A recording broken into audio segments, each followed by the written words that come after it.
Good job, tall boy. Oh, thank you. Okay, tall boy. Do you want yours louder? I think it's fine. That's good. Okay. Yeah. I only need to hear myself so loudly. Unless I burp again. That was cool. You know,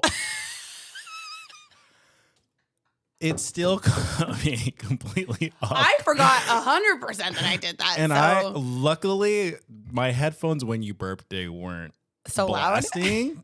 But holy shit, when it happened, I was like, God damn, I feel bad for any listener that experienced a full-blown impromptu Allie burp. I don't feel bad. Sorry, not sorry.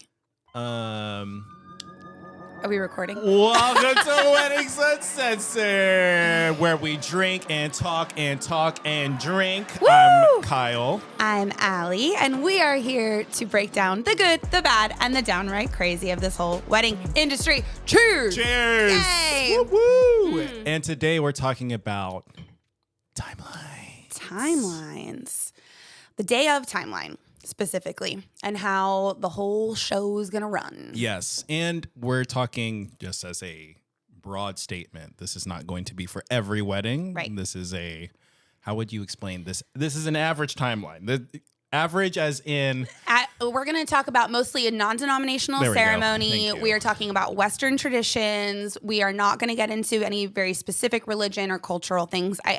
We are going to in future episodes with people who are more experts in those things because, again, we know a lot, but we don't know everything. Correct. So I'm not going to claim to be an expert in, Indian weddings, Jewish weddings, like all these things are so different. So today we are kind of sticking with some basics, going to get into a lot of like more of the traditional stuff and a lot of like the getting ready, the kind of logistics of it all. Cause that's my favorite word is the logistics. Logistics. But yes, that is a good disclaimer that we are not speaking to everyone. We are, appreciating and valuing every kind of wedding, but this is just one specific timeline we're getting into today. Yeah. And I do think if anyone has suggestions of different planners or different vendors in these different cultural weddings, let us know. We'll reach out to them, and if they're a good fit, they'll hop on. So and there's so much to learn and discuss, and it's one of my favorite parts about being a wedding planner is I love learning about different cultures and different religions and the way that people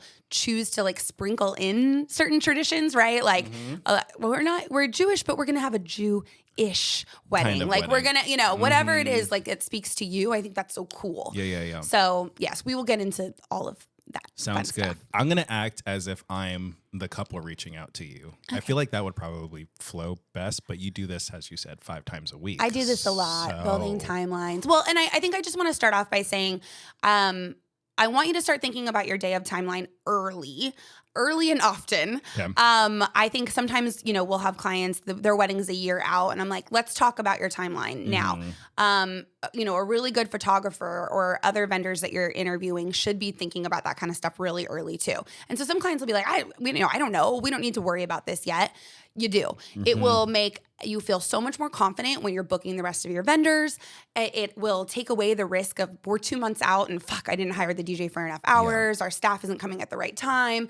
There's just so much that it can just make the whole process a lot smoother. Yeah. And if you have the timeline kind of down in the beginning, it will relieve a lot of stress when booking those other vendors. So usually I'll ask when the couple's reaching out to me, hey, can you do video? Sounds great. How long do you have your photographer for? Let's start out with that. Yeah. Oh, I think we have them for 8 or 9 hours. Oh, okay, then let's match that time right there. Yeah. And a lot of vendors too will probably ask like, what time is the ceremony starting? And that simple question right there, like a lot of people are just arbitrarily pulling a number out of their butt. Yes. Like, so let's talk about that a little bit and get into it. So it's good to start talking about this early, but if your wedding's coming up soon and you're like, we don't really have a very detailed timeline for the day. Yeah. Let's jump in now and we'll figure it out. Okay. So so you're the couple. Yeah. Hi. Where are you getting married? No.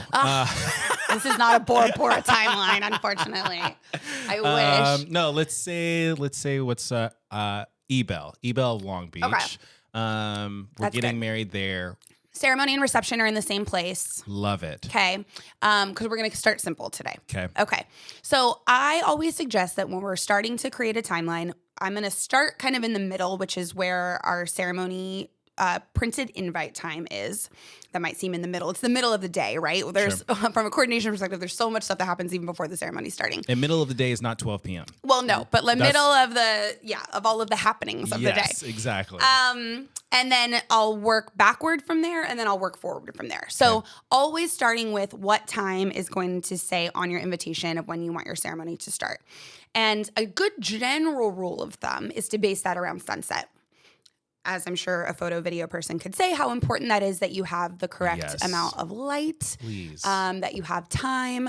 I have had couples be heartbroken before because they had already set their ceremony time, not realizing it was after daylight savings or whatever. And the fucking sun sets at 4. And, you know, if your photographer doesn't specialize in flash photography and all this stuff, like it's dark and you're not going to get any of those photos that you wanted. Yes. Yeah. So, no, 100%. I would even go as far as to say, I think it's also important to know what the venue is. Yeah. As far as if portrait session is indoors at a venue, kind of like Ebel, there's not really too many opportunities to take photos outside because it's a large venue and it's a gorgeous venue, but it's not popular for outside of the venue other than the gate.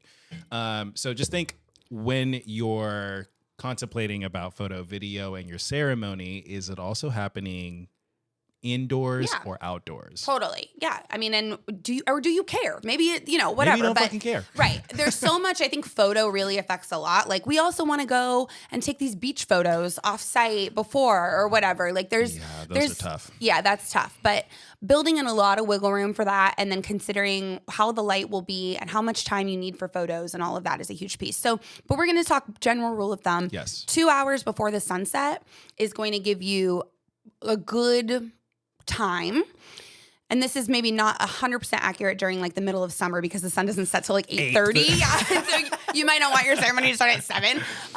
But two hours before sunset will ensure that you've got enough light during your ceremony, light during cocktail hour if you need to finish up family photos or anything like that. The guest photos, your portrait session. Yep. So at least start there. So you're taking notes. Let's just say, do you want to throw a random time out there? We're going to throw a time out there. 5 o'clock is what it says on your invitation. Sure. Sounds good. So I refer to that as... Sunset is at 7 then. Sure. This imaginary world. Imaginary world. This is just an example. People can work with different times, but this is the natural flow. Yes. Exactly. So 5 o'clock is what we're going to call your printed invitation time. So that is what you're printing on your invitation. But what that means to me as a coordinator is that 4:30 is going to be our drop dead ready time of when our earliest guest is going to pop in. Okay. Auntie with her iPad is going to show up early because with her iPad. She's going to be there to bug me while I'm trying to finish setting shit up, But what that also means is that we're going to walk down the aisle at least 15 to 30 minutes after your printed invitation time. Okay. So keep that in mind, right? Like there's a good, 45 minute to an hour long span of this like guest arrival, ceremony start, whatever time. So a half hour before is when your DJ or musician should be starting. Okay. That is when the wedding party, if they choose, should be like tucked away. Traditionally a bride wants to hide or whatever. And that's when we are drop dead ready. Like the photographer is able to get like those gorgeous room shots before guests arrive. Yep. You have to have time to be able to do all those things. Otherwise it won't happen. It won't. Yeah. You won't get it documented. No. And if you don't build that in, like, sorry, guests are already in and now you can't get that pretty, ceremony shot that you want. And if it's not a big deal to you, that's fine too. Yeah. Honestly, for real. If you don't care to see a wide ceremony shot before, it's fine. It's okay. Yeah. It's really okay. Exactly. And the day's still going to be okay. But, it's important to a lot of people. So again, we're going to work backward and then we'll work forward. Okay. So we have a 4:30 guest arrival time. Okay. To me, that means if we're going to do a first look or if we're not going to do a first look is our next thing to consider. If you are doing a first look, my general rule of thumb is 90 minutes of pre-ceremony photos starting at that first look. Okay. So that would put us at a 3 o'clock first look for a 4:30 guest arrival. So from 3 to 4:30, we are doing first look photos, maybe a lot of your couples, portraits photos, wedding party, maybe immediate family photos. Really the bulk of your photos are going to get done during that first look. Okay.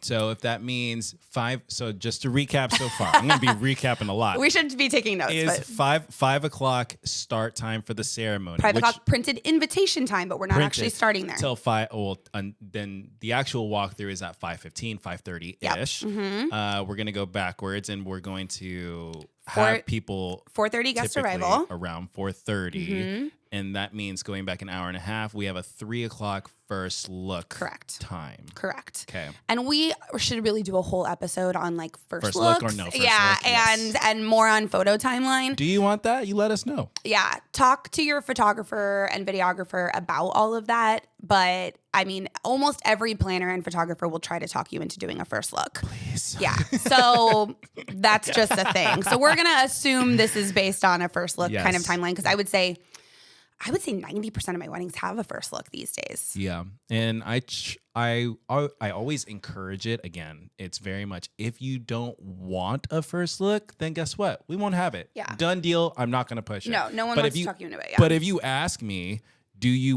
should we have a first look? I will say yes. The answer is yes. So assuming you're doing a first look, so we're at a 3 o'clock first look. Okay. So working backward from that, you probably are getting dressed. Maybe that's at the venue. Maybe that's off-site, right? So that's like another kind of, this is where there's so many different versions. Sure. But you'll probably want to account for like a half hour to maybe an hour, depending on how many detail shots you want. You know, do you want a lot of those like dramatic dress in the window photos and, you know, all your girls in their robes and, you know, the guys, you know, doing, you know. Yes. So if you care about those things, you'll probably want about an hour of those types of separate. I would even say about an hour and a half. Yeah. Because from my perspective of when we show up. Yep.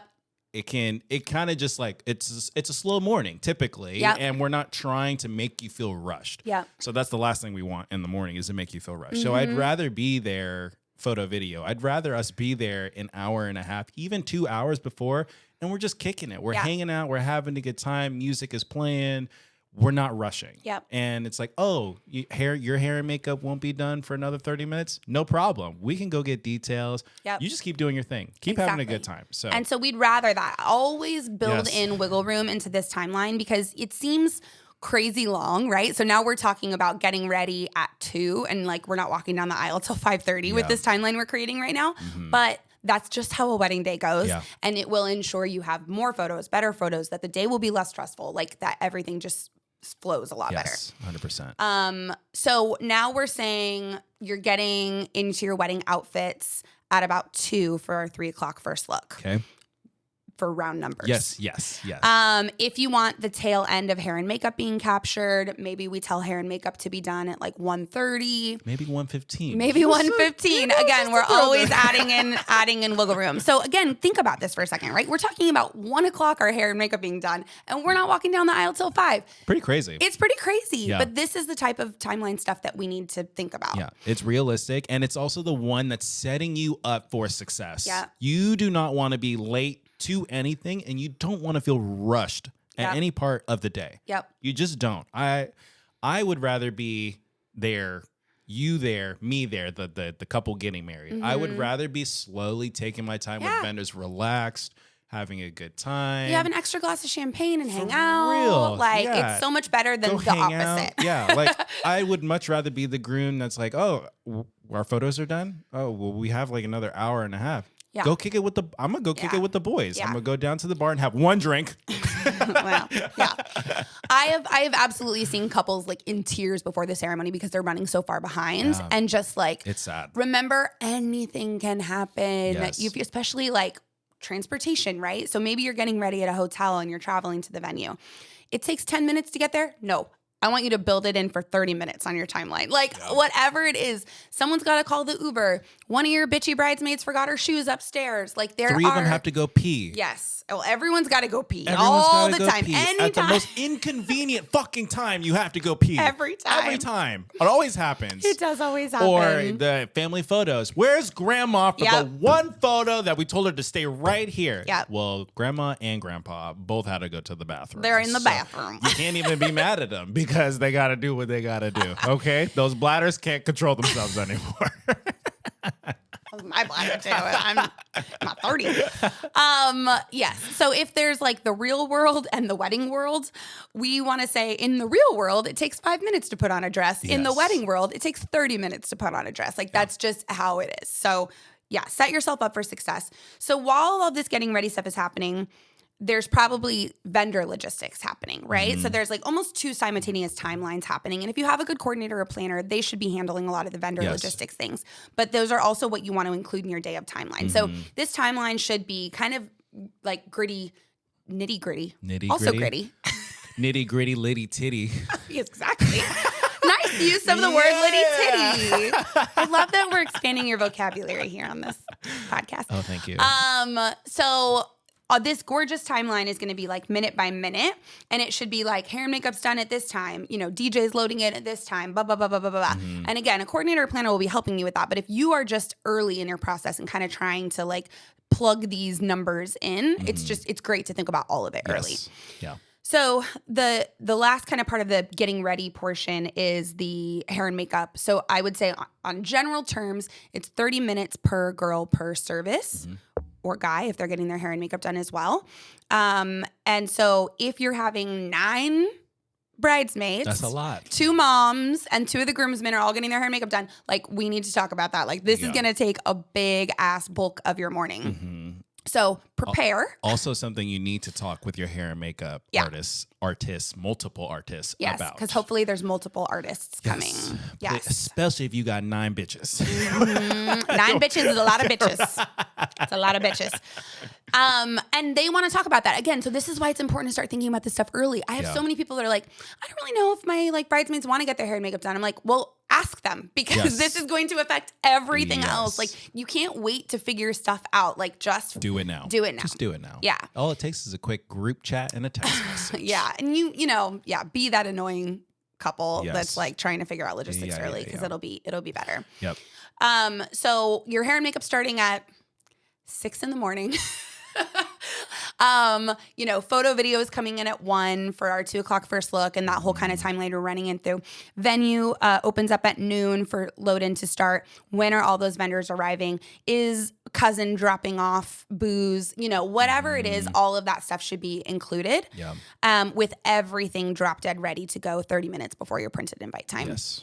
And so the last kind of like thing that I always like to note on my timelines early is like lunch. Breakfast. I know that sounds stupid, but like it's one of those things that if it's not planned into the day, especially for girls when they're kind of trapped in a hotel room doing hair and makeup, it'll get lost. It'll get lost. And then everyone's hangry and everyone's cranky. And no one wants to take photos after the ceremony because they're trying to get to the cocktail hour because there's food over there. They're starving. They're just trying to leave. Again, this is a long day. We got ready at 1. It's now 5. Oh my God, I'm so hungry. So think about that. Provide that for your wedding party and family. Yes. Whatever the plan is, it's fine. But I had a couple recently and they're like, the groomsmen are like Uber Eatsing McDonald's, like no, gross. Like now everyone's got stomach aches and are greasy and it's not cute. Like, give someone, a helpful dad or uncle will gladly go and get you a platter of sandwiches. Yeah. Don't buy me a gift, just buy us lunch. Exactly. So I include it on the timeline as like an important piece. Yep. No, that's important. I think I have had couples where they do the Uber Eats and sometimes it works out well. Well, yeah. And sometimes it doesn't. But I do think just know to put it in the timeline. Yeah. Just whatever it is. Yes. Just know it needs to happen. And I'll ask when I arrive before shooting, have you been drinking water? Did you have a breakfast? And these are things of good vendors will do, of making sure that you are going to be in the best situation possible to be the happiest on your wedding day. It sounds like such a silly detail, but the amount of times I've had to like shove a granola bar down a bride's mouth like before she walked down the ceremony because I'm like, you're going to pass out. Like this is not okay. So yes, make sure everyone is fed. It will make sure everyone's happy. And again, we want to create a zen, happy, chill kind of environment for your day. Yes. Oh, and bring the speakers. Has nothing to do with the timeline. Well, but bring speakers. Yeah. Like to play music, you mean? Yes. Okay, 100%. I didn't even know what you meant at first. No, like in the morning, it's always a kind of a downer if I walk into the getting ready rooms and it's just silent. I'm like, I'm gonna play my portable speaker because this is awkward. Do y'all like Britney? Let's go. Yeah. No, that's a good note. I mean, I think it feeds into like just creating the mood. Yes, the environment that you want. Okay. Yeah. Going back to the timeline. Sorry, I distracted. No, that's okay. So that's like, I mean, kind of rushing through it a little bit, but that's like all pre-ceremony stuff. So again, when I create a timeline, I start with my printed invite time and I work backward. And then we're going to take the printed invite time, which is 5 o'clock, and then we're going to move forward. So 5 o'clock printed invite time. Guests are arriving. They've already been coming in since 4:30. Music is playing. Yep. I love champagne upon arrival or like a bar open, at least partially pre-wedding. I will say I think it's a lovely touch when people walk in, but it also, pro tip, takes the heat off of the bar during cocktail hour. Ooh. When someone has already had Good to know. Something. I'm burping again, sorry. We're having beer today for those I've had to hold watching. back. I thought about burping into the mic and I was like, you know what, I'm not going to do that. I know we should have not so many bubbles when we record. Only red wine moving forward. Ooh, a red blend. Ooh, we record really early usually, listeners and viewers. So it's 5 o'clock somewhere. A really nice red blend sounds like a lot at 10 in the morning, but whatever. I need to just make sure I have my bagel before we start recording. Oh, it's true. Yes. So a drink pre-ceremony. Obviously, this is just like my opinion, but I do think it's a lovely touch for people. And yeah, I think it can take the heat where, after the ceremony, everyone's like rushing to the bar. Oh, Kyle's crying again. I am so funny. How do you even get I mean, how do you survive? I'm not going to toot your horn. Jesus no. Christ. You didn't have your bagel this morning, whenever did you? I laugh, it's almost faucets. Okay. Anyway. Toot, You toot, prefer toot, baby. Toot, toot. You prefer goddamn.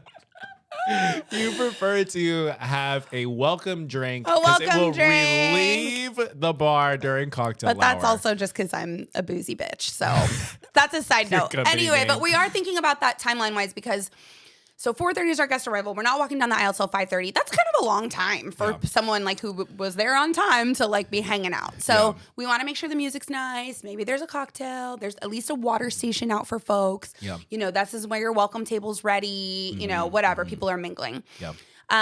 Your coordinator, planner, or somebody is kind of getting people to sit down a few minutes before we're about to walk down the aisle. And we're having a ceremony. Love it. Ceremonies can range, of course, how long they are by quite a lot. Yeah. Anywhere between I see even 15 minutes. And when some people are just trying to so short. They're just trying to crank it out. Oh my God. I will like to say and maybe I just have a lot of clients that are a little more non-traditional. They're not doing a lot of religious hullabaloo. There's not a lot of readings and songs and things like that. If you're not doing a lot of that stuff, it is kind of hard to make it longer than 15 or 20 minutes. Sorry. I couldn't hold that one. That's okay. Oh my God. We're losing listeners. We really are. We're so sorry. But we're also not. Oh, that's good. What was I saying? You were talking. You were saying how your couple is maybe because they're not not as traditional. The ceremonies tend to be a little bit shorter. But I will say make it long enough that you're giving the people what they came for a little bit, a 5 minute. I have had ones that were 5 minutes long, and I felt so bad for the photo video team because I'm they didn't even have enough time to capture anything. We don't have angles. We got one angle. That's it. And the guests are they came to watch you get married. Give them at least a 15-minute long ceremony. Yeah. Mm-hmm. But obviously more religious ceremonies, Catholic, whatever, they can be quite a lot longer. 3 hours to 2 hours. Oh my God. 30 minutes to 2 hours. So long sometimes. 3 hours would be really long, but a little rough. I probably would say I'm good. Oh my gosh. I did a Jewish wedding where one of the partners was Mexican. So they did everything in English, Hebrew, and Spanish. Whoa. That's crazy. It was really cool, very beautiful mixing of cultures, but fucking took a really long time. Yeah. I feel like if you're going to introduce multiple languages, cut down by each language. If you're having 2 languages, cut whatever the normal amount is by half so that the other person, you know what I mean? So it still stays Yeah, we don't need length. it to be a 3-hour long Just keep it the same length. Yeah, yes. But just condense the material, please. Yeah. It's there's a lot to consider with that. Your ceremony is probably, we're going to say 30 minutes for all intents and purposes. So we're walking down the aisle at 5:30 and now it's 6 o'clock. You're recessing. So there's the processional is walking down the aisle. Well, actually we're walking down at 5:45 because we're not starting until 5:15. The print time was 5, but we said we're not starting until 5:15, 5:30. Okay, well, I was rounding. 5:30, ceremony's done at 6. There we go. You said 5:30 and I'm like, girl, sometimes we could, that... I think I got my math right. We're going to listen back and you're going to get this, but that's okay. Just pause because I'm going to insert the audio. So at least start there. So you're taking notes. Let's just say, do you want to throw a random time out there? We're going to throw a time out there. 5 o'clock is what it says on your invitation. Sure. Sounds so good. I refer to Sunset is at 7 then. Sure. The playback. I was right. Roll the tape. Roll the tape. So recessional is when you're walking back down the aisle. Yep. I usually will make a note at that point in the timeline to have the couple recess into their private suite where we will have like a drink or a snack waiting for them. Okay. And I just recommend that you take 5 minutes alone at that point. I think it's so important. Yes. There's really not 1 second of the whole day when you guys are alone and get to be together. And if that is the only 5 minutes, like, trust me, it'll be a really memorable time that you get to have. I even encourage that on the wedding days. Like, I know I want all of the juicy content, but I also remember I would love to just have just a moment with the person that you just married. Yeah. Keeping it nice and simple, even if it's just 2 fucking minutes. 2 minutes. Like, literally something. 5 minutes max, because there's other shit you got to do. Yeah. Hey, I still need to take photos and videos. So or maybe you're just rushing a cocktail hour because you want to join your families and friends. But I always include it on the timeline. And, our company always will have a cocktail and a little appetizer waiting in a private suite or a private area for them before they're rushed back to do anything else. Mm-hmm. So I do encourage you put that in the timeline as well. It's a good time to just be like, oh, shit. Yeah. And it is usually taking 5 minutes for the guests to be transitioning to wherever their cocktail hour area is. Right now, the photo video, we got to set up. Photo video is moving. Yes, the DJ is like switching up, whatever it is. Yes. There's like a 5-10 minute buffer, almost like no matter where your venue is, where there's like shifting happening. Yes. So use that moment to just be alone. Love it.